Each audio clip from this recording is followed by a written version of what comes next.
Salam alaikum Azul Filaoun, bonsoir. Personne ne pouvait anticiper comment allait se dérouler ce 115e vendredi du Hirak, après la répression qui a frappé la marche des étudiants à Alger mardi dernier, avec à la clé des interpellations à l'appel pour faire avorter la marche des étudiants. Le 115e vendredi a été chargé de défis pour répondre à une campagne d'arrestation et de violence sans précédent depuis la reprise de Hirak. Il était clair que les autorités ont opté pour la manière forte pour tenter de réduire l'ampleur des manifestations, à défaut d'y mettre fin à l'approche du scrutin législatif du 12 juin. Cependant, malgré ce contexte difficile, le Hirak était au rendez-vous dans plusieurs wilayas. Une réponse claire aux arrestations, répression, la brutalité et la violence des forces de police. Ces scènes de violence sont emblématiques du traitement que réservent les autorités depuis quelques semaines aux hirakistes. Ce vendredi saint du mouvement populaire, le troisième depuis le début du Ramadan, le 11e depuis la reprise des manifestations citoyennes après la longue trêve sanitaire, intervient ainsi dans un contexte extrêmement tendu, marqué par une nouvelle campagne d'arrestation ciblant les hirakistes, les journalistes, les jeunes, les vieux et les femmes. Les slogans étaient lourds de signification politique. شوية بشوية نجيبوا الحرية ونديروا رايس عنده الشرعية.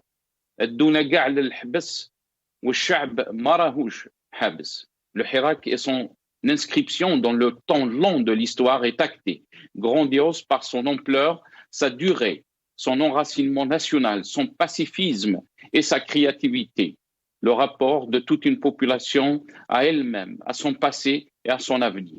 Bref, à son histoire et à son conscience collective.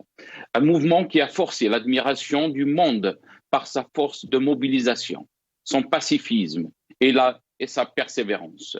Le peuple algérien, sans aucun doute, saura trouver et puiser dans sa détermination, sa sagesse, son pacifisme, les moyens de parer et de contourner la violence que lui propose le système tout entier.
violence et la répression contre le peuple. C'est le titre de notre émission pour ce soir. Et pour en parler, j'ai le plaisir d'accueillir dans cette émission Jamal Ghessoum, ex-candidat aux législatives algériennes, qui sera avec nous depuis Paris via Skype.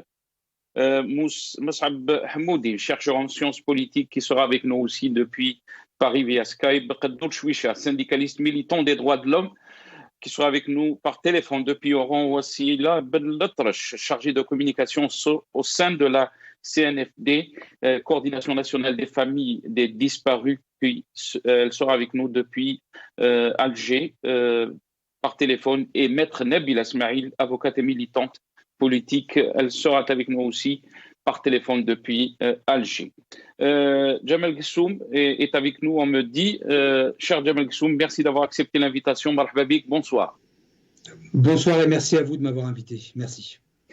Merci à vous, Jamal Ghessoum. Jamal Ghessoum, si on revient un peu sur la journée d'hier, on peut l'appeler aussi le vendredi des défis. On a vu ce qui s'est passé pendant la semaine, surtout la journée des étudiants le mardi 114, où il y avait une répression sans précédente, des dizaines d'étudiants qui étaient embarqués, mais aussi beaucoup de violence, d'arrestations. Donc on a essayé, on a tout fait pour essayer donc de faire avorter la marche des étudiants. Comment peut-on lire la marche d'hier? Quel est votre sentiment par rapport à ce que vous avez vu hier, Jamal Ghessoum? Alors, je dirais que de manière plus globalisante, puisque vous parliez de la semaine, ce que je dis depuis un certain temps, c'est que, qu'on le veuille ou qu'on ne le veuille pas d'ailleurs, la sociologie des personnes qui sortent de la rue depuis la reprise du Hirak est sensiblement la même que celle d'avril 2019. Donc, de ce point de vue, il me paraît difficile à certains organes ou autres de remettre en question le fondement même du Hirak tel qu'il existe aujourd'hui. Mais ceci étant dit, cela ne m'empêche pas d'avoir quelque part un regard critique sur ce qui est sous-tendu à ces manifestations. Je ne remets pas en question les étudiants, je ne remets pas en question non plus le fait qu'il y a effectivement des gens qui ont été violentés. Je ne remets pas tout cela en question, mais je dis simplement qu'il faut savoir raison garder, avoir une certaine distance avec les événements, même si nous sommes touchés de près, et d'essayer d'avoir une analyse plus fine de ce qui se joue, non pas simplement à l'intérieur du pays, mais ce qui se joue également de l'extérieur du pays vers l'Algérie. Je ne suis pas en train de parler là de ce que l'on appelait communément la main étrangère. Je n'y croyais pas avant, j'y crois, dirons-nous plus maintenant, mais je dirais soyons lucides sur cette question, soyons aussi avant-gardistes dans notre volonté de préserver le droit de manifester, qui est un droit essentiel. Cela ne m'empêche pas non plus d'être naïf sur ce qui peut se jouer ici et là autour de ces manifestations. Voilà, sinon, quel est mon point de vue. Très bien. Reste avec nous, Jamal Ghessoum. On a avec nous Mous'ab Hamoudi, chercheur en sciences politiques. Cher Mous'ab, merci d'avoir accepté l'invitation. Marhaba bik, ou Sahar Mdanik. Sahar Mdanik, Nasser, merci pour l'invitation. Bienvenue aux invités, aux téléspectateurs et à l'équipe technique aussi. Yatik Saha. Mous'ab Hamoudi, alors votre sentiment par rapport à ce que vous avez vu hier, certes que le titre de la répression était là aussi, malgré ce qu'on a vu donc pendant la semaine, la répression contre les étudiants, les arrestations, بالجملة كما يقولوا. يعني qu'est-ce qu'on peut dire, Mous'ab Hamoudi? Oui, déjà, bon, il y avait répression. Déjà, le mot, quand il est employé, c'est à juste titre. Donc, quand on dit l'analyse sociologique, non, il ne faut pas dire analyse sociologique et produire des clichés.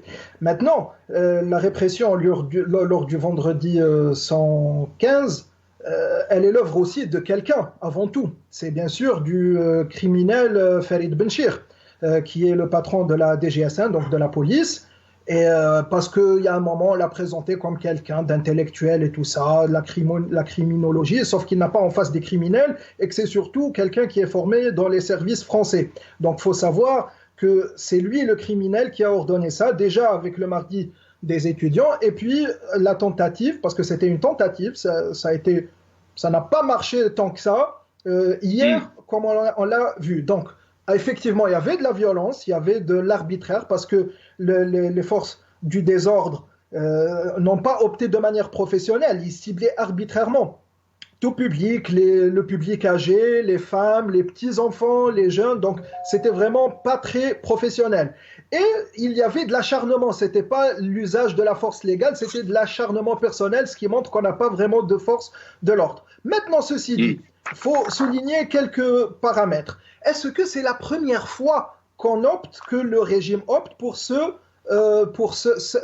ces méthodes? Est-ce que c'est sans précédent? Mais bien sûr que non. Rappelez-vous, à l'époque, Ahmed Gaïd Salah, ils ont fait tout ça. Les camions anti-émeute à son, les canons anti-AO. Rappelez-vous la répression, il y avait presque 200 jeunes incarcérés. Et les violences, on se rappelle, les violences policières, notamment contre les femmes. Donc tout ça, finalement, a un air de déjà-vu.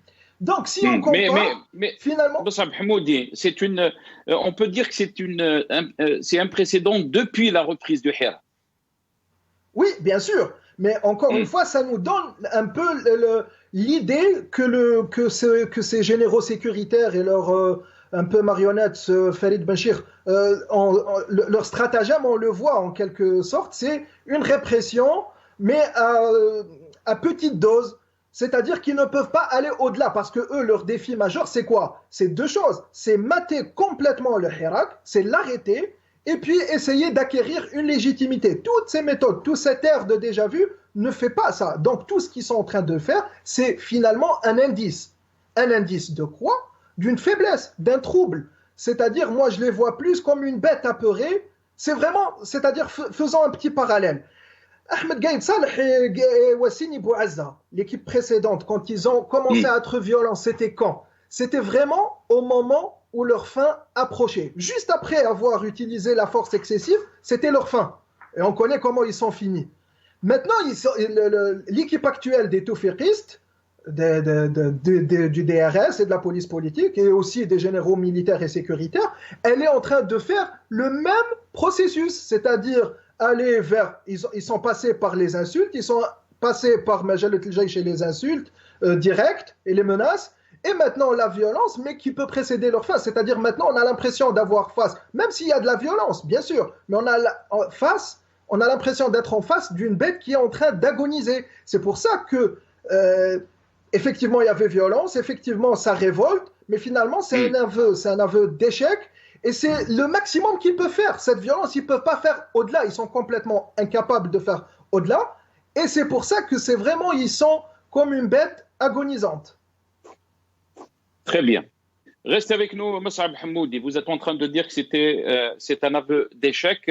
On a été rejoint par Madame Wassila Bellatrache, chargée de communication au sein de la CNFD, Coordination nationale des familles des disparus. Elle est avec nous. Par téléphone depuis Constantine. Madame Wassila Bellatrache, merci d'avoir accepté l'invitation. Marhaba bik. Allah yassalmek si Nasser, merci à vous et à toute l'équipe. Yartik Saha. Madame Wassila Bellatrache, comment peut-on qualifier la marche d'hier? On a vu de la répression, de la violence contre des vieux, des enfants, et aussi contre des journalistes, des arrestations à l'appel, mais aussi ça a précédé ce qu'on a vu aussi le mardi pendant la semaine, les violences contre les étudiants. Comment peut-on qualifier donc la marche d'hier, Wassila Bellatrache? La répression, je crois, pour un système qui a toujours usé de force et de ses façons. Et en fait, la répression est le modèle de gestion qu'opère le système depuis 62. Donc, il est dans sa logique, en fait. Mais ce qu'il faut souligner plutôt, c'est la résistance de la population, la résistance des hirakistes qui ont tenu quand même, malgré le mardi qui était probablement un signe de renforcement de cette répression. Les hirakistes étaient très présents le vendredi. Donc ce signe de résistance qui explique justement que les services dits de sécurité n'ont pas pu supporter cette résistance. Ils sont allés comme vient de le dire votre invité, donc on a senti que c'était plutôt de l'acharnement. Ils pensaient qu'il y allait y avoir de régression dans la présence de la population et des Hirakis. Malheureusement, c'était à l'inverse. Donc, ils n'avaient que cette façon d'agir. Et je crois qu'ils sont au bout de chemin. Ils n'ont plus de raison d'exister pour les Algériens. Donc, pour le peuple algérien, il est clair que le changement radical est la seule solution. Donc, ils vont maintenir cette pression. Ils vont continuer leur combat. Sachant que le retour en arrière va coûter très très cher à l'ensemble des Algériens. Donc le combat doit continuer et justement pour ceux qui voient cette issue pensent que ils sont à leur fin, donc ils n'ont qu'à agir de cette manière. Il faut tout simplement continuer le combat en tout ses pacifisme parce que c'est justement la clé de cette révolution. Donc Silah Silmi qui a rendu impossible d'aller plus loin dans la violence, dans la répression. Autrement, ils auraient agi d'une manière plus violente, d'une manière plus agressive, comme ce fut le cas les années 90. Malheureusement pour eux, nous sommes en 2021 avec une nouvelle génération qui pense autrement, qui agit autrement et qui est très, très... on a vu ça en tout cas les terrains. Donc sur terrain, on a vu que cette génération est très paisible, donc elle sait gérer également cette violence, d'où probablement la réussite de cette révolution bi'idhnillah. Voilà. Si on revient un peu en arrière, Madame Wassila Bellatarash, on a parlé de Dahdouh, après bien sûr de Dahdouh partie 2, si on peut l'appeler comme ça. Est-ce que vous pensez que la propagande du régime a échoué? Et si oui, est-ce qu'on vous pensez aussi que la répression a pris le relais? Bon, donc c'est du déjà vu, mais avec mauvaise qualité. Donc on a vu déjà ça les années 90 où on montait des scénarios. Des scénarios un peu d'un bon niveau, c'est-à-dire qui pouvaient convaincre certaines personnes à l'époque. Mais là, en 2021, et avec cette façon de mise en scène et cette manière de présenter Dahdouh, que ce soit version maquiste ou version rachadiste, je crois que la simple personne qui n'a rien, qui n'a aucune culture politique, qui n'a aucune clairvoyance et qui n'est pas du tout concernée par ce qui se passe sur le terrain, ce genre de scénario probablement ne marchera pas. Donc, alors comment voulez-vous que cette propagande pourrait influencer une masse populaire qui sort chaque vendredi, chaque mardi, qui est déterminée pour le choix qu'elle a fait, le choix de ce changement radical. Donc, au contraire, il y a un décalage très très important dans la pensée des jeunes, surtout des jeunes hirakistes, et la manière d'agir de ce système qui est au bout de souffle. Donc, ils sont en train de faire appel à n'importe qui et de n'importe quelle manière. L'essentiel pour eux, c'est de maintenir, de s'accrocher au maximum. Donc, la propagande, elle est de bas niveau, elle ne va pas aboutir. La répression reste leur seul moyen. Donc, ils n'ont pas, en fait, le seul moyen pour ceux qui ont choisi d'utiliser la répression comme mode de communication. Autrement, pour les gens qui sont sages et qui pensent à l'avenir du pays et qui pensent à la sécurité de l'Algérie, aux intérêts de l'Algérie, ils choisiront probablement un autre moyen, un moyen de communication, un moyen pacifique et un moyen sage qui pourrait ramener c'est-à-dire les choses dans le bon sens.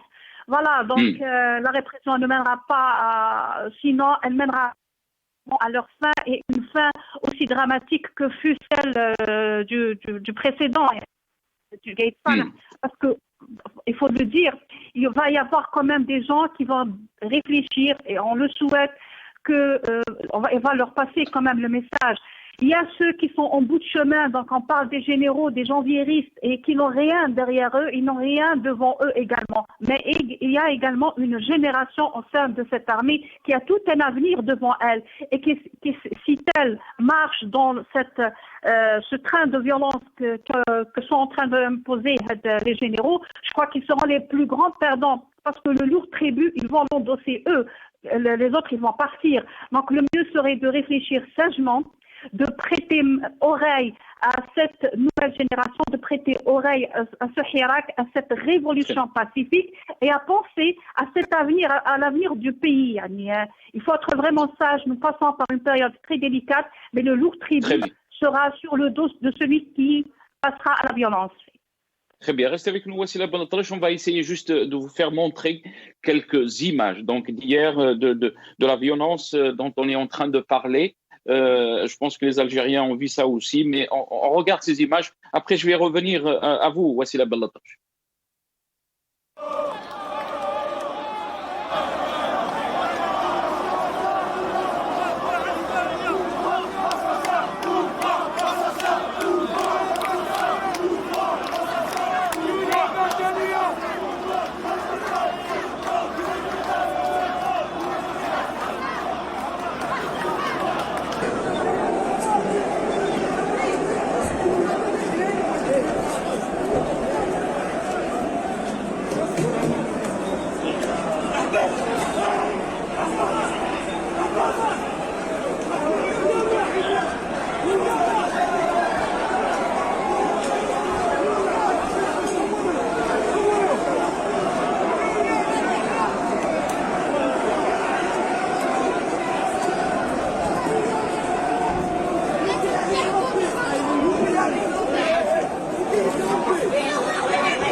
ما تبكيش ماما ما تبكيش.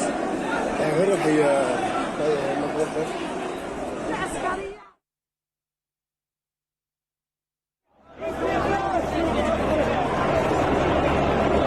ما شاء الله، تحية الجزائر، الله أكبر. نحن في شارع ديدوش مراد، انظر كيف التضييق على الحراك، كيف نزلوا بحوالي 200 متر من مسجد الرحمة إلى تقريبا ساحة أودا العاصمة. انظروا كيف يضيقون على الحراك في الجمعة 115.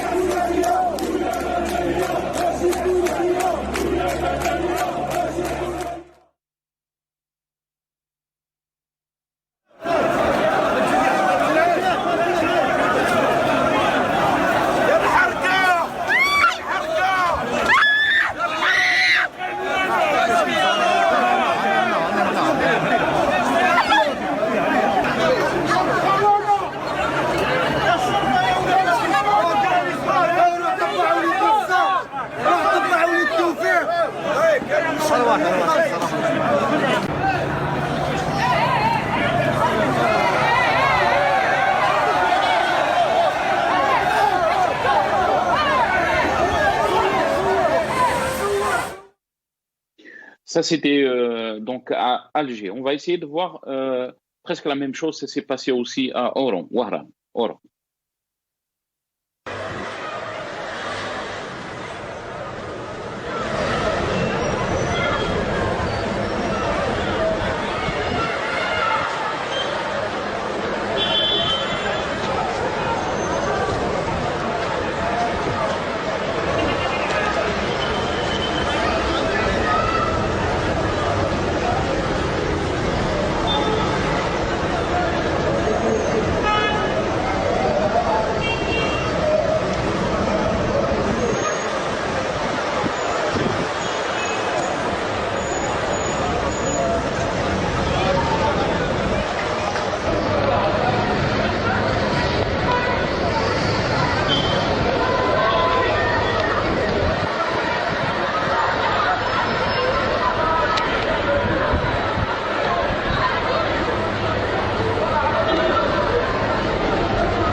Donc ça, c'était hier, vendredi 115. Wassila Ben Atrache, je vais revenir à vous.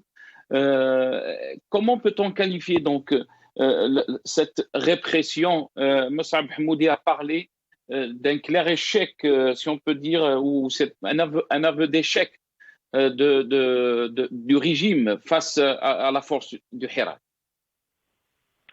Je suis entièrement d'accord. Donc, c'est un grand échec. D'abord, ils n'ont pas réussi à monter tous ces scénarios. Ils n'ont pas réussi à capter d'autres populations pour adhérer à leur stratégie de diversion au sein du Hirak.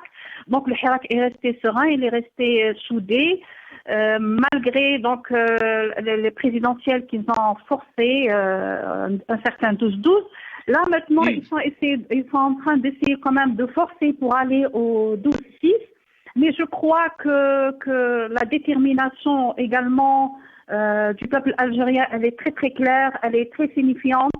Et donc, leur agissement, c'est un signe de détresse, en fait, parce que ils n'ont pas trouvé le moyen d'auto-dissoudre ce Hirak. Donc, ils ont essayé par le biais de Four al-Moudadda, par le biais des intrus au sein du Hirak. Ils n'ont pas réussi, justement, de le dissoudre. Donc, ils n'ont plus que cette méthode, donc frapper les vieux, les femmes, les enfants, terroriser en quelque sorte, parce que, bon, les terroriser, mais au final, ça va revenir contre eux. La preuve, le vendredi 115 à Alger était encore plus fort que celui d'avant, à la suite des répressions qui ont eu mardi. Donc il y a une solution il y a une population qui suit les événements. Peut-être qu'elle n'est pas très présente chaque vendredi, mais là où il faut qu'elle soit présente, elle sort et elle réclame et elle essaye d'imposer sa voix. Donc au contraire, ils sont au bout de chemin, ils n'ont plus vraiment de raison d'exister, sinon uniquement par la violence.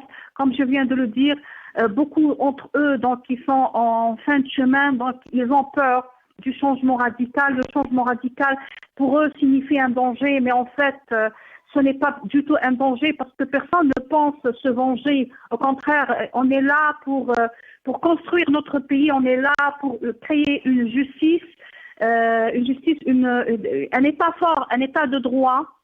Et un État de droit ne serait jamais un danger, quel que soit le crime qui a été commis auparavant. Donc il faut aller vers cette justice, il faut avoir le courage. Donc si c'est des militaires et ils ont l'honneur d'un militaire, Sharaf al-Askari justement impose qu'ils agissent de manière autre que cette violence, sachant que leur départ il est imminent, sachant aussi que cette révolution va continuer, elle ne va pas s'arrêter. Il est clair. Certes, il faut se poser juste quelques questions. Pourquoi Alger? Pourquoi Oran? Pourquoi d'autres villes? Les services de sécurité agissent d'une autre manière. Est-ce qu'il y a des gens qui optent pour cette solution et d'autres qui sont contre cette solution? Ceci dit que là-haut, donc les sphères de l'État et même au niveau des services de sécurité, c'est pas tout le monde qui adhère à cette thèse de violence et de répression. D'où justement, il faut encore maintenir le Hirak. Il faut penser à aller encore et à aller à Saïd d'une autre manière, comme ça justement pour faire vite aussi. Également que la détermination, elle est là. Oui. Très bien, très bien. Yatek Saha, Madame Wassila Belatrache, merci d'avoir accepté l'invitation et d'être avec nous dans cette émission chargée de communication au sein de la CNFD. Yatek Saha. Jamal Kshoum, je vais revenir à vous. Quand on voit un peuple déterminé donc, à aller jusqu'au bout de cette révolution pacifique, on parle d'un pacifisme exemplaire qui est devenu donc un exemple dans le monde entier. On a vu aujourd'hui même des manifestations dans les rues parisiennes ou en France. Il y avait beaucoup de violence alors qu'on parle d'une troisième année de pacifisme des Algériens. Pourquoi ne pas écouter le peuple? Pourquoi l'opprimer? Vous savez, pour analyser une situation telle que celle-ci, tout d'abord, moi ce que je voudrais tout de même mettre, si vous permettez, en évidence, c'est que lorsqu'on est dans l'analyse politique, l'analyse géostratégique, il me semble un peu difficile d'être à chaque fois dans l'anecdotisme et de faire comme ce qui a été fait, le toufikisme, le Gaïd Salah, c'est-à-dire à chaque fois rapporter à personnifier le problème politique, et on passe à côté de la substance la plus intéressante, celle qui est de l'analyse fine politique. Et je pense que cela, dans le corpus intellectuel algérien, je ne vois pas, je suis absolument désolé de le dire, d'analyse fine politique. Quand on se dit géopoliticien, on l'analyse au travers du... J'ai fait Sciences Po, donc je sais un peu de quoi je parle. Donc, juste pour cela.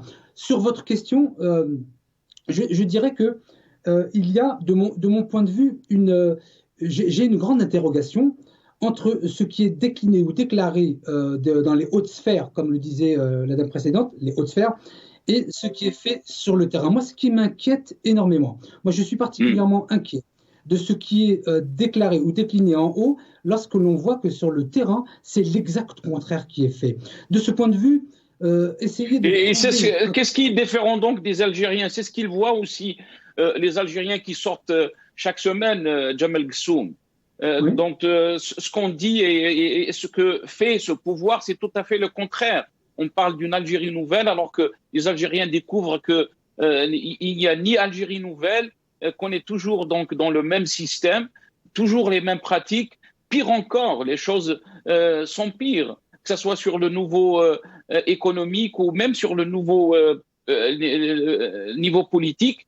On est en train de voir des dépassements partout en termes des droits de l'homme. Qu'est-ce que vous pouvez dire?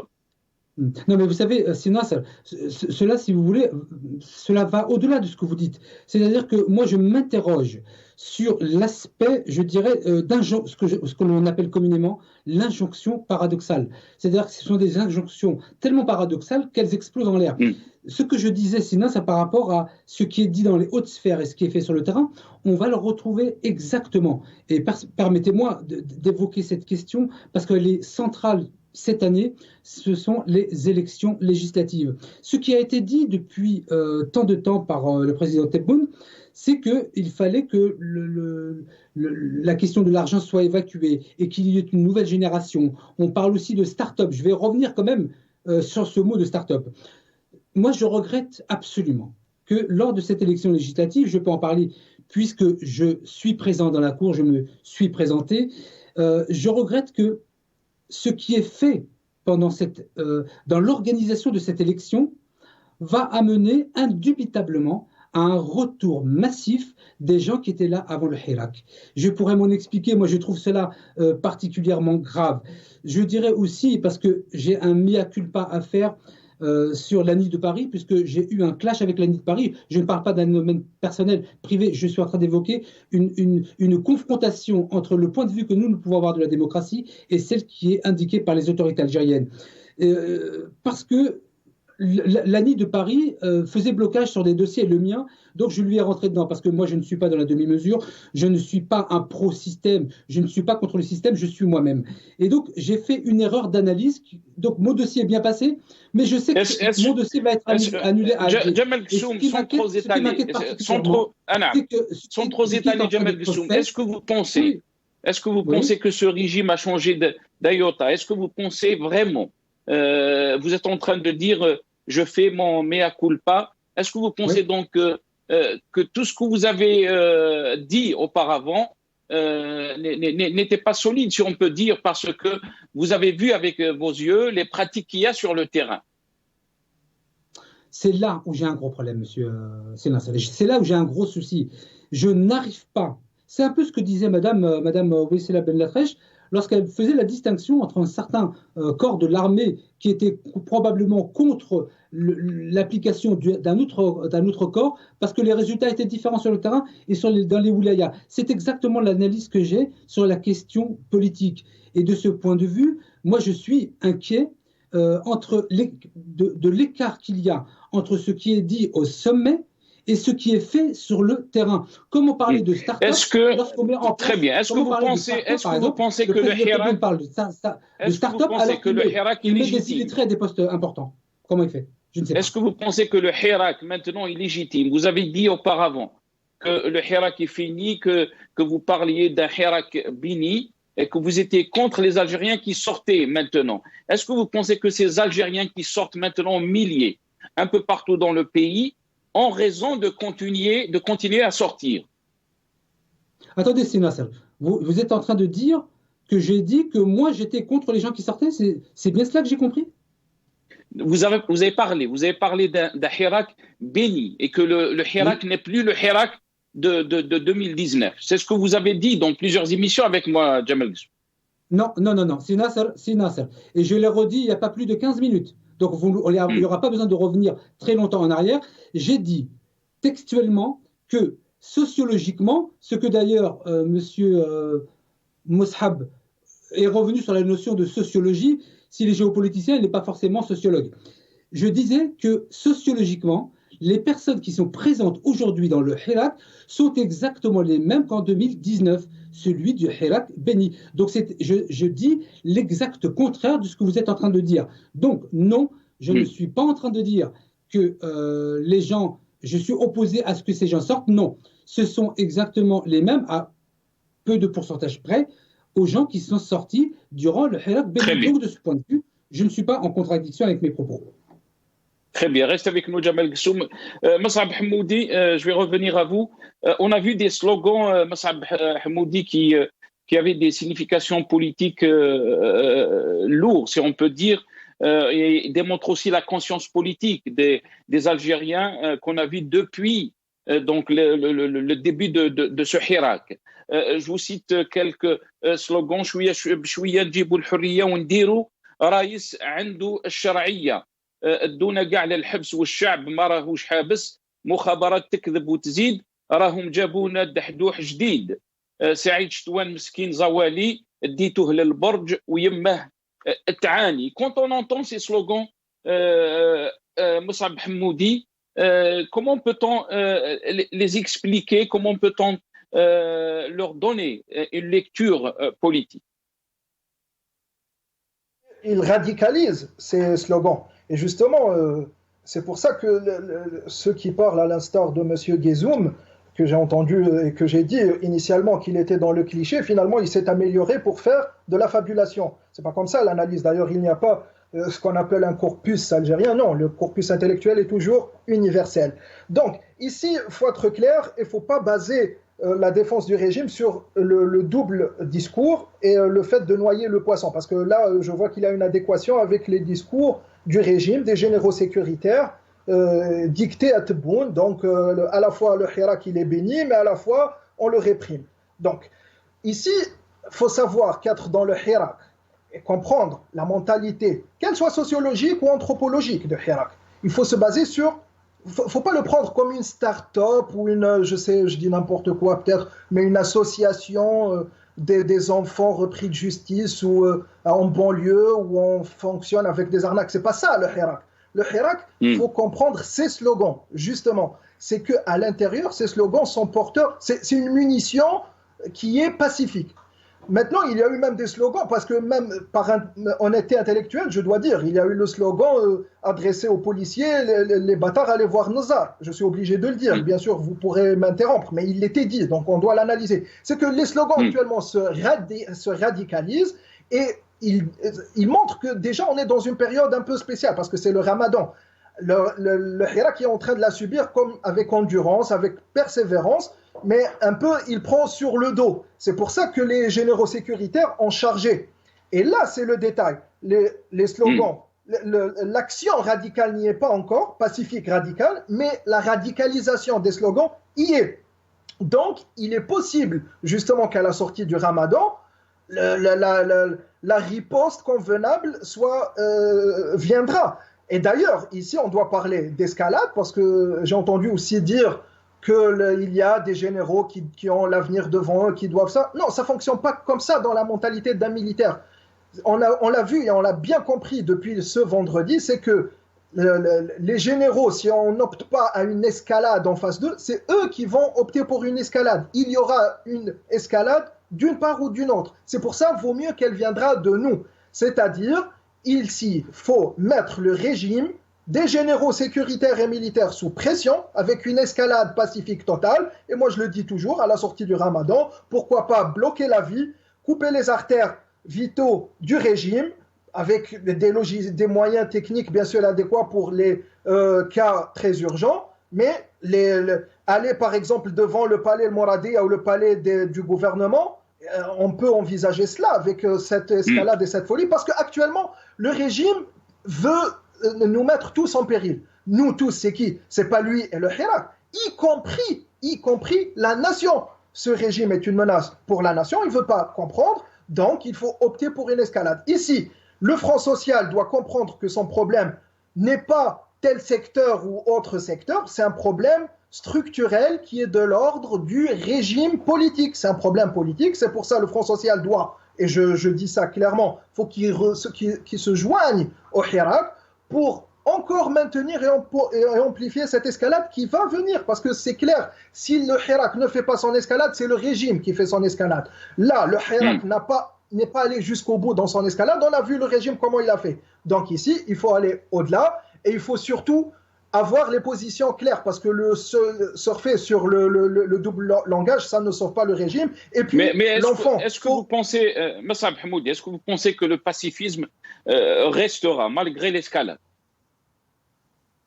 Bien sûr. D'ailleurs, on a eu un aperçu, un échantillon pour parler en langage sociologique, parce que les sciences politiques incluent aussi la sociologie et l'anthropologie, pas seulement la géopolitique.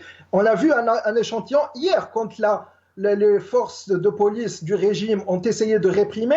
On a vu que les jeunes se sont serrés le coude et ils scandaient faites ce que vous avez à faire, nous on ne changera pas, on restera et on continuera. Donc pour moi la question du pacifisme, j'y reviendrai même plus, elle est complètement acquise depuis l'époque Gaïd Salah. Elle est complètement acquise. Donc elle y restera. Et puis on voit actuellement il y a énormément de provocations. Le cas du jeune Saïd Chetouane, il est très important, il est en train de souffrir, il risque gros, sa vie est en danger. Et il n'y a pas de sortie du pacifisme. Et justement, apparemment, il a été transféré. On peut pas. Je suis pas très sûr de cette information, Massab Hamoudi. Il a été transféré donc au service d'hémodialyse, service nephrologie, donc à l'hôpital. Oui, effectivement, je peux vous le confirmer. Il était transféré à une autre clinique parce qu'il était déjà à l'hôpital Bouzid El Akhdar de Borj Bouarelij. Il était au premier étage, la première section, lit numéro 11. Actuellement, ils l'ont transféré au rez-de-chaussée de cette clinique qui est dédiée à la dialyse. Et ça, c'est de source propre. Et surtout, ils interdisent tout approchement de lui, y compris des infirmières. C'est-à-dire le médecin qui est en train de le suivre actuellement, c'est le médecin qui est venu du poste de police. Donc la situation pour Chetouane est très grave et très dramatique. Et il faut vraiment bouger, faire quelque chose, ne serait-ce que sur le plan de la communication. Donc, je dois préciser que c'est le régime militaire qui est responsable de tout ce qui peut advenir aux jeunes. Parce que n'oublions pas, c'est un mineur. Maintenant, pour revenir juste à la question précédente, quand on dit l'anecdote, effectivement, puisqu'en Algérie, il n'y a pas d'institution, il n'y a pas de politique, il n'y a pas d'exercice de la politique au sens propre. Le système du DRS, du général Taufik, a bâti tout sur l'anecdote. C'est pour ça qu'anthropologiquement, la vie politique en Algérie fonctionne par anecdote, et parmi les anecdotes, ceux qui noient le poisson avec le double discours. Très bien, restez avec nous, Massab Hamoudi. On a été rejoint par M. Qaddour Chouicha, syndicaliste militant des droits de l'homme depuis Oran. Marhaba bik, M. Qaddour, merci d'avoir accepté l'invitation. Salam alaikum, merci pour cette invitation et le bonjour à tous les téléspectateurs, à vous-même et à vos invités. Alaikum salam, merci Sir Qaddour Chouicha. Si on revient un peu sur cette semaine qui a été marquée bien sûr par les arrestations, la répression, et dont vous-même aussi vous étiez arrêté avec votre femme. Vous pouvez nous le dire après, maintenant, dans votre intervention. Mais hier, les Algériens sont sortis, malgré donc la violence, malgré les arrestations. Et aussi dans la ville où vous êtes, à Oran, il y avait beaucoup de répression là-bas aussi. Les Algériens sont sortis en force avec leur pacifisme, déterminés, Qaddour Chouicha, à aller jusqu'au bout de leur révolution. Il est clair que maintenant, le régime n'a pas d'autre choix que d'utiliser la répression. Je pense que tout le monde l'a compris et c'est ce qu'il est en train de faire depuis pas mal de temps parce que c'est la seule arme qui lui reste. Légitimité, aucune légitimité. La corruption et la rente, ça a diminué réellement, donc ce n'est plus possible de faire appel à cela. Qu'est-ce qui lui reste? C'est le seul pied, c'est la répression. Et maintenant, la répression, est-ce que pour lui, il a une gestion sécuritaire? Parce qu'il a toujours eu une gestion sécuritaire et il espère avec cette gestion sécuritaire faire aborder le Hirak parce qu'il a un programme. Son programme, c'est des élections législatives. Et il espère faire aborder le Hirak de l'intérieur pour ne pas avoir à utiliser trop de répression qui serait un peu... pour vous, je m'excuse. Je vais vous rendre la parole. Donc, pour vous, cette répression qu'on est en train de voir, qu'on a vue cette semaine, c'est pour donc faire passer ou pour préparer cette élection du 12 juin. Écoutez, je pense qu'il est clair que maintenant, les élections, quelle que soit la situation dans laquelle nous serons, là, les élections ne seront pas une solution pour l'Algérie. Il est clair pour tout le monde, même pour le pouvoir. Mais ils espèrent au moins faire en sorte que les élections se déroulent dans un climat où, disons, les marches ne seront pas trop visibles, pour dire que finalement, pour que leur armada médiatique puisse dire au niveau national, mais surtout au niveau international, pour dire, regardez, nous avons pu calmer la situation, nous avons fait des élections et il n'y a pas eu trop de bruit. Parce que si l'on maintient le Hirak, pour eux, c'est une défaite. Même s'ils arrivent à faire passer leurs élections avec leurs 2 ou 3 votants, mais si le Hirak reste apparent, si les marches restent apparentes, pour eux, même au niveau international, c'est une défaite. Ils seront obligés de dire, nous n'avons pas pu. Et ça, ils ont peur d'être obligés de le dire. Donc, c'est pourquoi l'utilisation du Hirak, c'est de faire imploser de la violence, c'est de faire imploser le Hirak pour qu'il n'y ait pas de signe apparent. À la limite, même si les gens ne seront pas contents, qu'ils restent à la maison, surtout quand ils vont utiliser les questions de confinement pour dire que ça a repris, le Covid-19 s'est de nouveau propagé, qu'il va être maintenant nécessaire de passer à d'autres mesures coercitives pour obliger les gens à ne pas se rassembler, à ne pas se rencontrer. Donc ça va être aussi utilisé et leur but, je pense qu'il est clair. Très bien. En cette journée du 1er mai, Khadoul Chouicha, et je rappelle que vous êtes syndicaliste, la situation sociale est très difficile, bien sûr qui a été compliquée par la situation économique. Est-ce que vous pensez que ce régime a vraiment le choix de ne pas aller vers des réformes ou un changement politique? Non, le régime algérien ne peut pas se faire harakiri tout seul. Il ne peut pas se suicider. Parce que, donc, ceux qui attendent des réformes n'ont rien compris au système algérien. Il n'y aura pas de réforme, sauf si c'est des réformes vides de sens, qui n'apporteront rien. Donc c'est pourquoi nous sommes vraiment devant un choix très clair. Soit ce régime part et laisse la nouvelle génération prendre en charge ce pays et avancer, soit il va entraîner tout le pays dans des abîmes. Il n'y a pas d'autre choix, tout simplement. Nous sommes dans une situation, et ça, je pense, c'est ça qui est dangereux et qui fait peur aux puissances étrangères qui se disent l'Algérie risque d'être devenir un point, une zone où tous les troubles seront permis. Pourquoi? Parce qu'il n'y a pas de solution. Ils ne semble pas qu'il y ait de solution. Ce régime ne peut pas nous imposer à la population algérienne de l'accepter. On ne peut pas demander à la population algérienne, lui dire vous devez nous accepter de force avec tout ce qu'on a fait au peuple algérien, avec tout ce qu'on a fait à ce pays, vous devez continuer à nous accepter. Et les gens, les Algériens et les Algériennes ont dit non.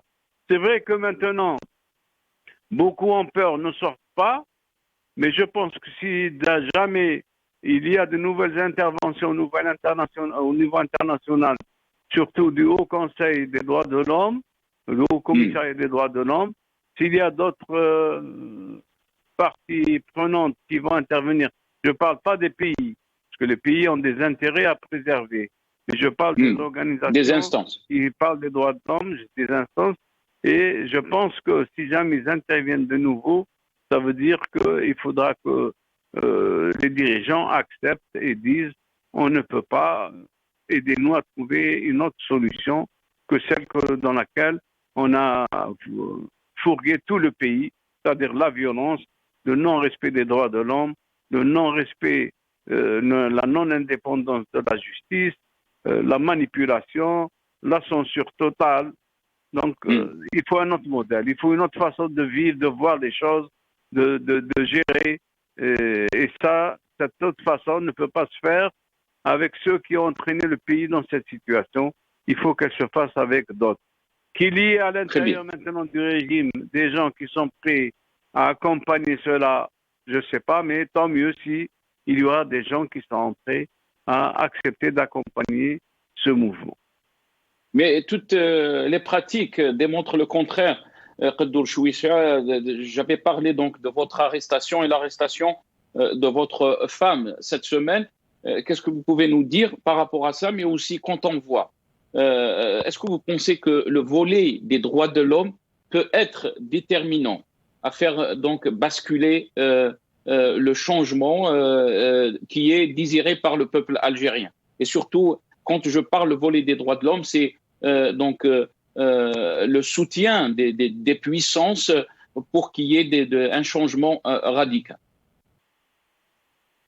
Non. Premièrement, ce qui concerne l'arrestation de mon épouse et de moi-même, je pense que tout le monde sait que nous étions au niveau de la cour d'Oran parce qu'on avait déjà un procès en appel qui nous concernait, nous et 12 autres citoyens et citoyennes. Et quand on est sorti, le procès a été reporté.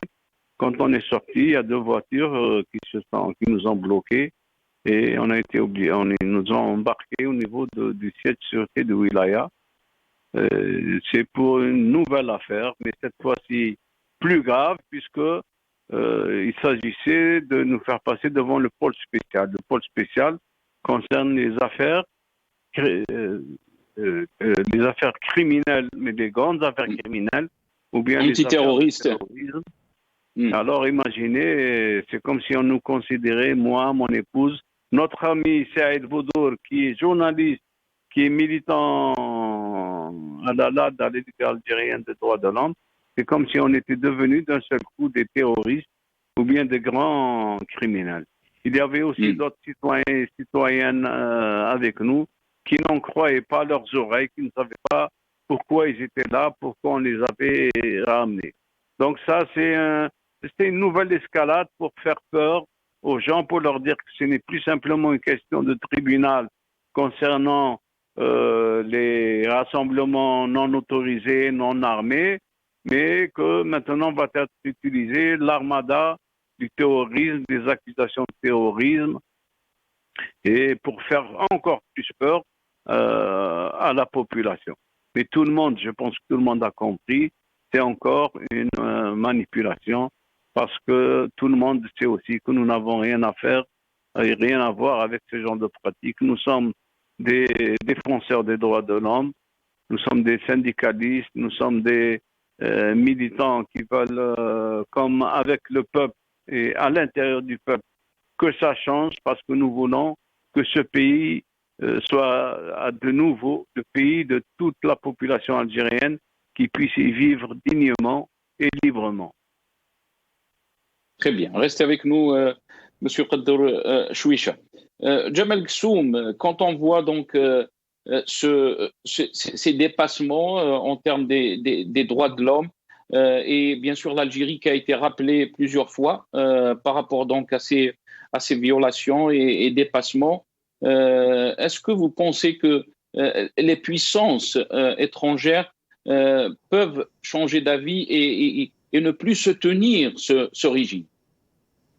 Oui. Alors, permettez-moi tout de même, parce que en tant que professionnel de la protection de l'enfance, je tiens à m'insurger contre cette tentative d'instrumentalisation par M. Moshab de l'enfant Saïd Chetouane. Je dis l'enfant Saïd Chetouane en instrumentalisant cela pour des fins politiques. Je trouve cela dégueulasse.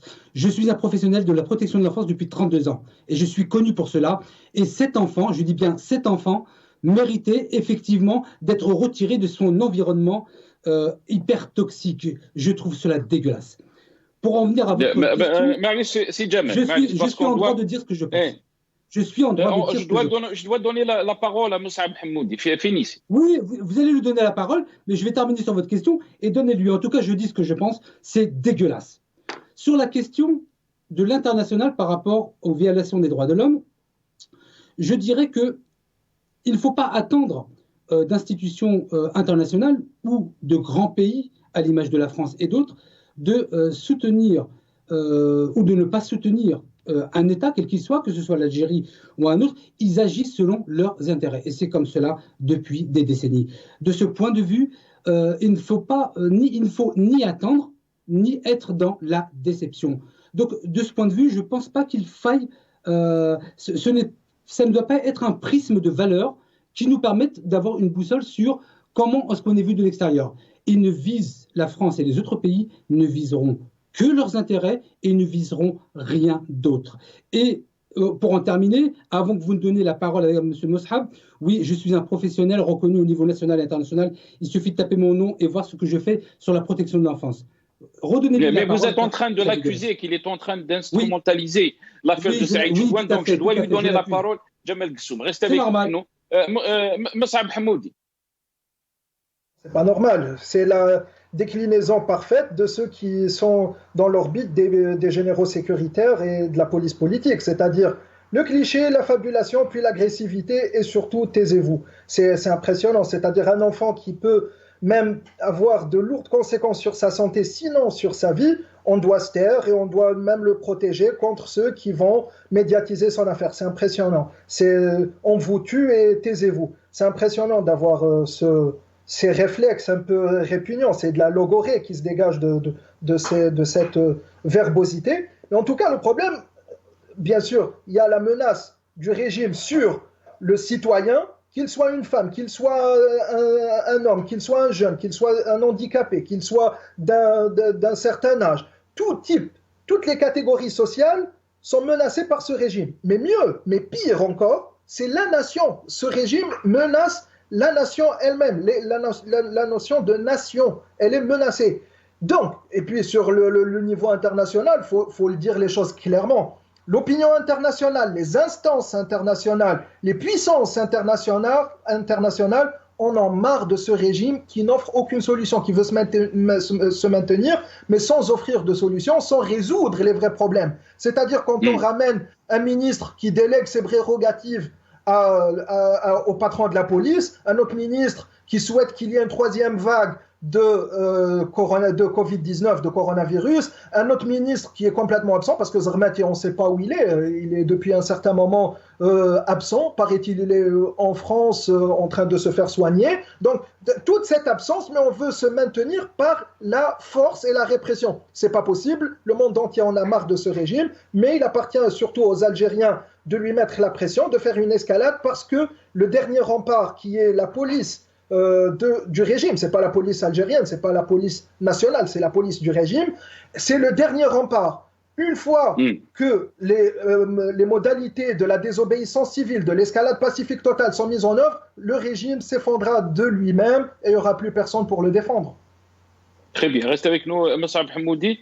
On a été rejoint par Maître Nabila Smaïl, avocate et militante politique qui est avec nous.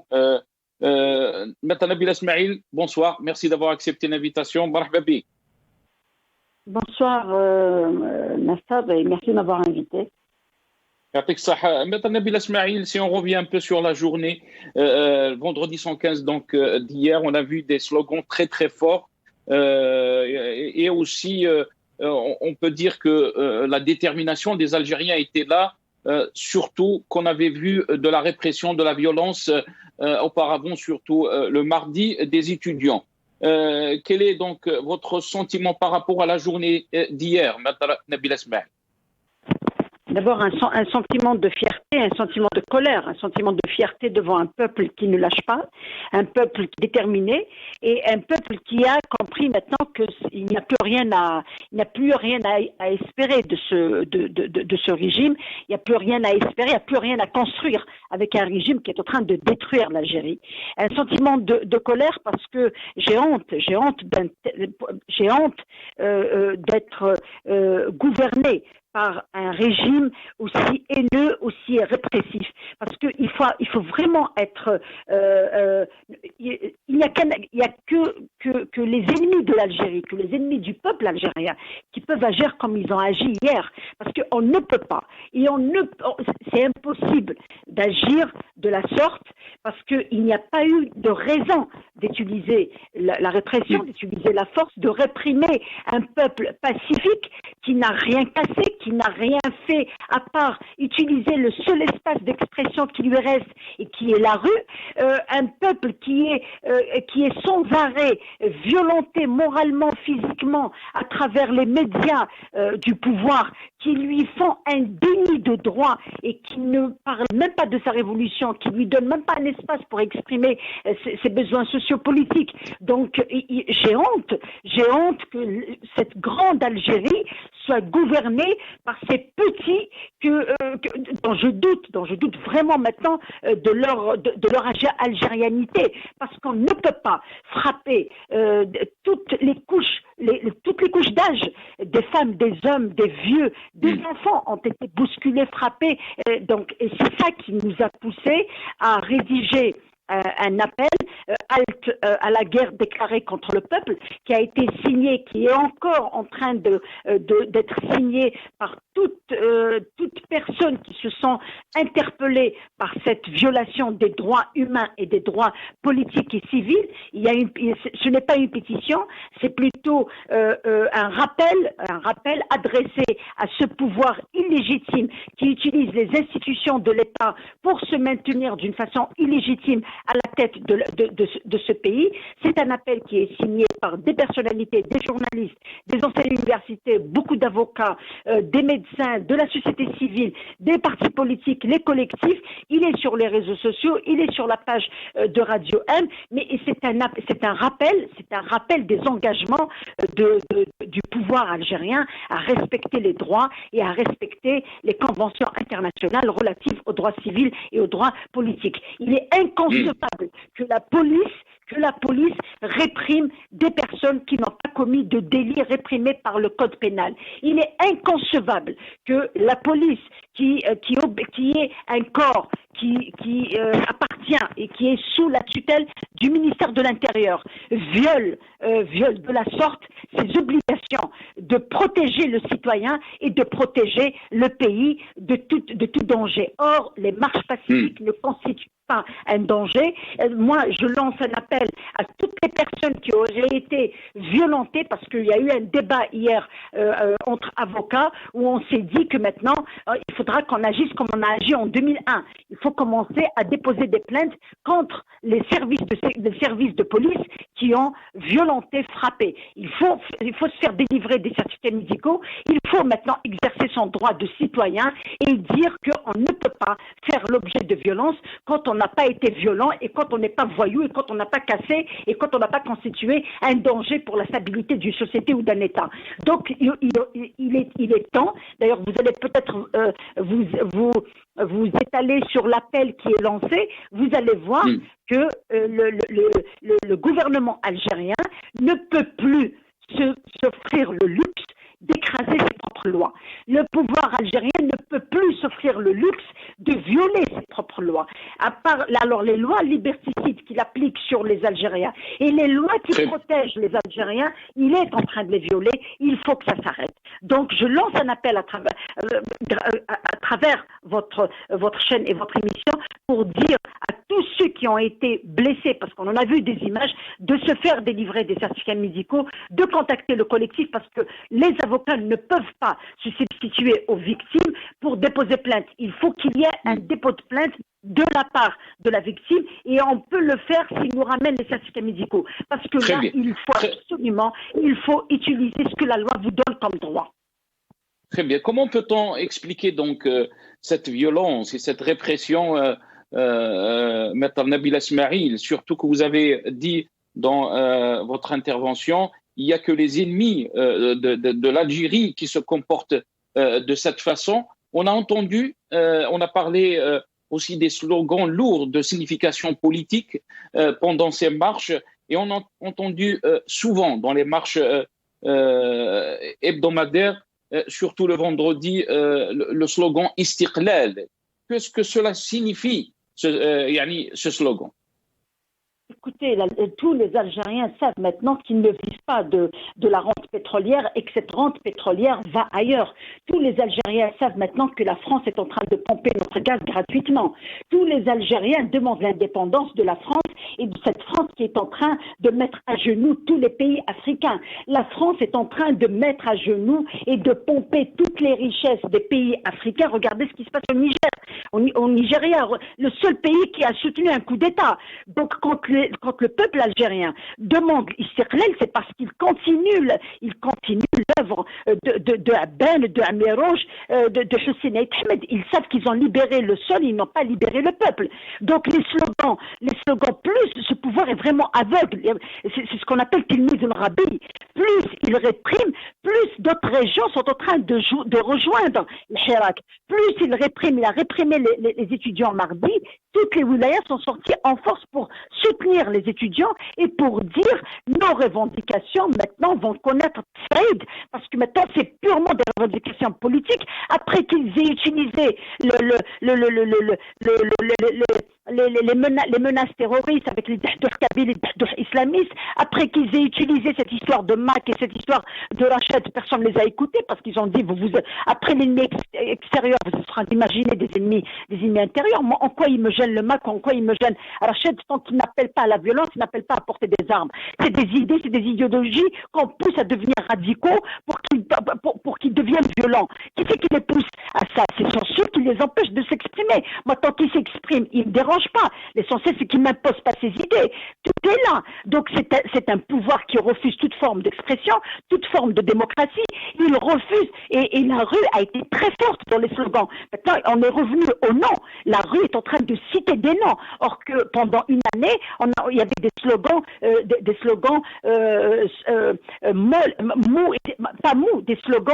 généraux, des slogans qui parlent d'une situation, des slogans qui parlent d'un pouvoir. Mais maintenant, on revient, on cite des noms dans les marches, on cite des noms qui sont restés quand même assez, je dirais pas oubliés, mais assez épargnés jusque-là. Mais là, le peuple a compris qu'il y a lutte au sommet. Il a compris que le peuple est pris en otage dans cette lutte au sommet moi je me demande, franchement, je ne suis pas la seule à me poser cette question, je me demande est-ce qu'il y a des responsables dans ce pays qui aiment l'Algérie? Parce que s'il y a des responsables qui peuvent peser par leur opinion, par leur avis ou par leur décision pour sauver ces jeunes qui sont en prison. Vous savez, quand on a été voir les 22 grévistes de la faim, qui ont été interpellés et arrêtés parce qu'ils ont fait une marche le samedi. Il faut voir dans quel état ils sont, même s'ils ont arrêté la grève, mais ils sont très affaiblis. Quand on parle d'un ministre qui dit nous sommes prêts à recevoir la troisième vague, mais est-ce qu'il est rentré dans la maison d'arrêt de l'Harrach pour voir dans quelles conditions sont entassés les détenus et les détenus en face de salles où il y a des détenus atteints du Covid et de la tuberculose, des vases clos, c'est des espaces clos où il y a des milliers de détenus, où vous ajoutez des détenus d'opinion. Ce n'est pas possible de continuer comme ça. D'où l'appel qui a été lancé, signé. C'est pas une pétition, c'est un appel pour interpeller et mettre en garde le pouvoir algérien contre la violation de ses engagements. Il doit se rappeler qu'il ne vit pas seul dans ce monde. Il y a des instances qui pourraient le rappeler à l'ordre. Le peuple algérien ne fait qu'exercer son droit pacifique à la dignité, à la liberté et à l'expression politique. Très bien, reste avec nous Nabila Smaïl. Jamel Ghessoum, la question qui s'est posée, Maître Nabila Smaïl, est-ce qu'il y a des responsables qui aiment l'Algérie quand on voit la situation dans notre pays, l'impasse politique, difficultés, crise économique, crise sociale? Est-ce qu'on peut continuer à gérer l'Algérie de cette façon sans écouter son peuple? Le seul point de vue que je partage avec Madame Nabila Smaïl, c'est sur, effectivement, on peut se poser la question s'il y a effectivement des responsables qui aiment l'Algérie, vu ce qui se passe sur le terrain. Ça, je reviens un peu sur ce que je disais tout à l'heure, sur l'écart qu'il y a entre les discours et les faits. On peut effectivement se poser des questions. Alors, on peut avoir des analyses différentes. Moi, j'ai la mienne. Elle n'est pas pour autant complotiste, mais j'ai la mienne. Et je l'ai d'ailleurs étalé plusieurs fois sur votre plateau, Sinasr. Je suis un peu plus critique envers le président de la République, c'est un fait, parce que je suis un pragmatique, je ne suis pas un idéologue, et je ne suis pas dans l'anecdote. Donc je suis plutôt pratique et pragmatique. Donc je suis plus critique envers le président de la République sur le fait, parce que là, pour le coup, ça relève de sa responsabilité, sur les personnes qu'il nomme pour mettre en place des politiques publiques, ce qu'on appelle des politiques publiques, qu'elles soient sécuritaires, sociales ou autres. Donc là, je suis, dirons-nous, quand même très critique à son égard sur sa capacité à évaluer les compétences des gens. Moi, je suis, de ce point de vue, absolument inquiet. C'est un fait. Et c'est pour cela que je parlais de start-up tout à l'heure, quand je disais que le programme du président de la République, c'était les start-up. Mais quand on nomme des illettrés, comment peuvent-ils gérer des start-up, ou en tout cas les aider à progresser en Algérie? Je ne sais pas comment on fait. Donc, je suis très critique à son égard, et je suis même furieux à son égard pour cela. Sur un autre plan, je ne partage absolument pas l'avis de Maître Nabila Smaïl quand elle dit que en quoi ça lui poserait problème, que ce soit le MAC ou Rachad. C'est son avis, moi je le respecte. Moi je considère, et j'ai toujours considéré qu'il s'agit de deux organisations terroristes, c'est mon point de vue. Donc moi, on peut avoir des avis différents, mais en tout cas on peut se parler et on peut OVC. Ce que je tiendrais à dire, Sina, qui me semble absolument capital dans l'instant que nous vivons en Algérie, c'est qu'effectivement, on peut être dans l'opposition radicale. D'ailleurs, le nom de ma liste pour la campagne, c'est pour un changement radical. On peut être dans cette posture, mais moi, je conçois les processus démocratiques évoluer de l'intérieur. Et même si c'est difficile à entendre pour certains opposants radicaux, j'estime que le changement ne viendra que si on est sur le terrain, un peu l'image d'un stade de football. C'est-à-dire qu'on peut critiquer l'équipe qui est en train de jouer et qui est en train de perdre. Moi, à titre personnel, avec toute la responsabilité qui va, je préfère mettre le maillot et les crampons et aller sur le terrain et qu'on me juge et qu'on m'évalue sur ce dont je suis capable ou pas. Donc, les processus démocratiques s'accompagnent de l'intérieur. C'est difficile. Ça met beaucoup de temps. Merci Jamel Ghessoum, parce qu'il ne me reste pas beaucoup de temps. C'est très clair. Merci à vous, Jamel Ghessoum. Qadoul Chouicha, je vais revenir à vous après Moussa Mahmoudi. Je vais finir avec Maître Nabila Smaïl. Qadoul Chouicha, face donc à cette situation, on a vu la propagande du régime, la division, la manipulation. Et là, on passe donc à la répression, à la violence, où ce régime veut amener l'Algérie, Qadoul Chouicha. Permettez-moi, Sinasr, de faire 2 ou 3 remarques que je juge très importantes. Premièrement, je suis fier de savoir qu'un jeune comme Saïd Chitouane existe, même s'il est l'objet maintenant d'une très grande pression, mais sa position, son comportement est des plus honorables, surtout dans un pays dans lequel la jeunesse est délaissée, et qu'on nous parle maintenant de le protéger en le retirant à sa mère, alors que la loi ne le permet pas. Donc je suis très fier, au contraire, de savoir que ce gosse-là existe et a eu ce comportement, et j'ai peur pour sa vie, tout simplement. Deuxièmement, le Hirak, quand il sort, quand il dit Madaniya Mishi Askariya, c'est pour dire que nous n'acceptons plus qu'on nous parle de la façade civile du régime en nous faisant, ou bien en tentant de nous faire oublier que ce n'est pas les civils qui commandent dans notre pays. Et que ça ne sert à rien de parler des civils, quel que soit leur poste, lorsqu'il y a que ceux qui décident, qui sont derrière et qui décident de tout. C'est pourquoi le Hirak maintient ce slogan Madaniya Mashia Askariya. Maintenant, par rapport à l'avis de notre cher maître Nabil Ismail, qui doute qu'il y ait des Algériens qui aiment l'Algérie. Moi, je ferai la différence. Je dirais, c'est vrai qu'il y a parmi les hauts placés ceux qui aiment l'Algérie, mais ils aiment la rente de l'Algérie, les privilèges de l'Algérie, tout ce qu'ils peuvent prendre de l'Algérie. Alors que nous disons, il faut aimer d'abord les Algériens. Avant de parler de l'Algérie, il faut aimer les Algériens. Mais certains disent, nous aimons l'Algérie, et ils ont raison parce qu'ils se sont accaparés ce pays. Ce pays est devenu le leur. Il n'est plus celui de toute cette population. Donc voilà en quoi je fais la différence entre l'aimer l'Algérie et aimer le peuple algérien. Et je suis sûr que, et tout le monde est d'accord là-dessus, je pense que je ne suis pas le seul du tout, que si ça continue, ce régime va nous entraîner dans les abîmes. Il n'y a pas d'autre choix, il ne peut pas proposer autre chose. Parce que la population a dit, depuis un certain 22 février 2019, nous voulons récupérer le pays. Nous voulons récupérer notre pouvoir de décision sur le pays. Et quels que soient les obstacles, quelles que soient les souffrances, nous n'arrêterons pas. C'est pourquoi, des fois on l'oublie, c'est pourquoi depuis plus de 2 ans, les gens continuent de sortir et pacifiquement, ne n'oublions pas. C'est une force terrible. Ça demande du temps puisqu'il n'y a pas de violence. Le peuple a décidé de ne pas utiliser la violence qui pourra être retournée contre lui, a décidé à la limite de souffrir dans le silence et dans le pacifisme, mais il sait très bien qu'il parviendra à récupérer le pays. Non. Abdul Chouicha. Merci. Oui. Merci. Il ne reste pas beaucoup de temps.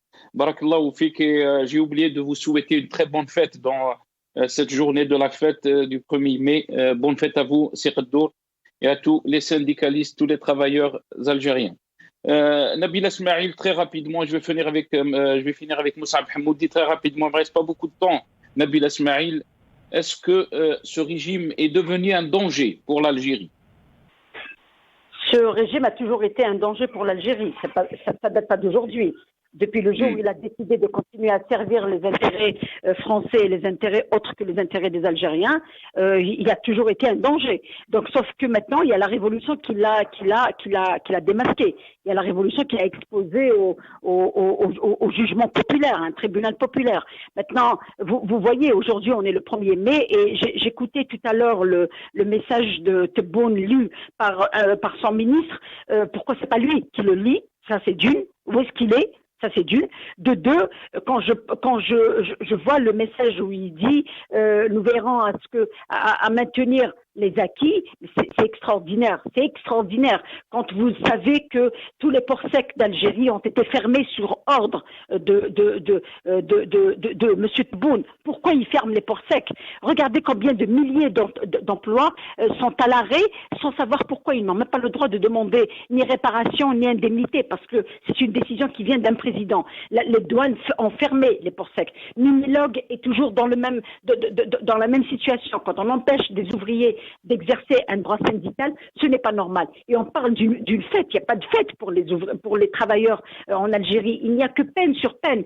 Donc, ce régime est réellement un danger pour les libertés, pour les droits syndicaux, pour les enfants, pour l'éducation, pour la santé. C'est un danger pour tout le monde. Quand vous avez Mme Jamila Bouhired qui est atteinte du Covid parce qu'elle n'a pas eu sa dose de vaccin, alors que c'était elle qui devait l'avoir en premier avant tout le monde, et qu'on nous dit qu'un journaliste nous apprend que la dose qui lui a été réservée a été détournée pour une personnalité bien placée, ce n'est pas normal.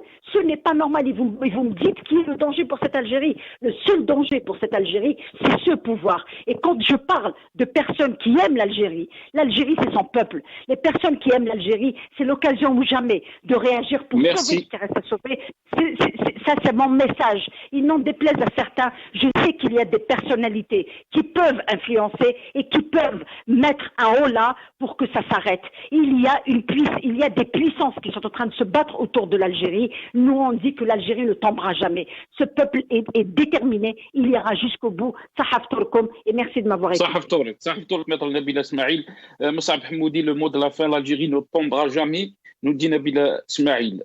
Quand on voit un régime qui veut maintenir le statu quo, donc en allant vers des élections rejetées par le peuple, et un peuple qui tient à son hirak, à sa révolution avec le pacifisme et l'unité, qui veut sauver l'Algérie. Mus'ab Hamoudi. Les élections ne vont pas arranger les affaires du régime, mais au-delà des petites élections qui n'auront aucun succès, l'Algérie ne supporte plus le régime avec en même temps la population. C'est-à-dire cette nation qui est l'Algérie, c'est un des deux qui doit rester et un des deux qui doit disparaître. Les slogans sont clairs. Quand le peuple algérien dit « les généraux, il y a le khawana », les généraux, oh les traîtres, ça veut dire que pour la population algérienne, ce régime est composé de traîtres, et on sait qu'est-ce que ça veut dire un traître dans la loi martiale pour des généraux. C'est qu'ils n'ont aucun patriotisme et qu'il faut qu'ils partent eux. Maintenant, le slogan, l'autre aussi, c'est « le bled bledna ». Ce pays nous appartient à nous, à la population algérienne, aux citoyens de demain algériens. Donc, il n'y a plus d'issue possible. Les militaires veulent aller à la confrontation, mais ils n'ont pas les moyens, ils ne peuvent pas aller jusqu'au bout parce qu'ils sont ligotés par l'opinion internationale et par ceux qui les dirigent. Et la population a toutes les possibilités, les options dans son camp, de leur côté, de son côté. Donc, une escalade de la population algérienne peut enlever ce régime d'un revers de main. Maintenant, à l'intérieur du Hirak, il faut persévérer, il faut aller vers cette escalade, il faut la provoquer. Et bien sûr, faut pas tomber dans des petits agissements et des petites querelles comme ça, minimes. Parce que bon, pour les éradicateurs, on en a fini. Pour les séparatistes, c'est pas des Algériens, donc ils sont pas du Hirak. Maintenant, il y a quelques comportements sectaires que je qualifie personnellement de sectaires, desquels il faut se débarrasser, parce que ceux qui ont cet agissement privilègent l'intérêt du mouvement, de leur mouvement, pas l'intérêt de la révolution qui est le Hirak. Ça se corrige facilement, donc j'aimerais bien qu'ils m'écoutent. Et le plus important, c'est de se débarrasser de ce régime en faisant réussir cette révolution. Cette révolution doit aller jusqu'au bout, avec la manière qui est, et surtout, pour en finir, la vie de Saïd Chetouane est en vrai danger, est réellement menacée, lui et les détenus. Tout notre soutien pour eux et surtout tout ce qui peut leur arriver incombe au régime des généraux sécuritaires. Merci à vous, Mus'ab Hamoudi. On est arrivé à la fin de cette émission. Mus'ab Hamoudi, chercheur en sciences politiques, était avec nous. Merci à Jamal Gssoum, ex-candidat aux législatives algériens. Merci à M. Qaddour Chouicha, syndicaliste militant des droits de l'homme. Merci à Wassila Bellotta, chargé de communication au sein de la CNFD. Et merci à Maître Nabila Smaïl, avocate et militante politique. Merci à vous d'avoir suivi cette émission. Sahaftourkoum.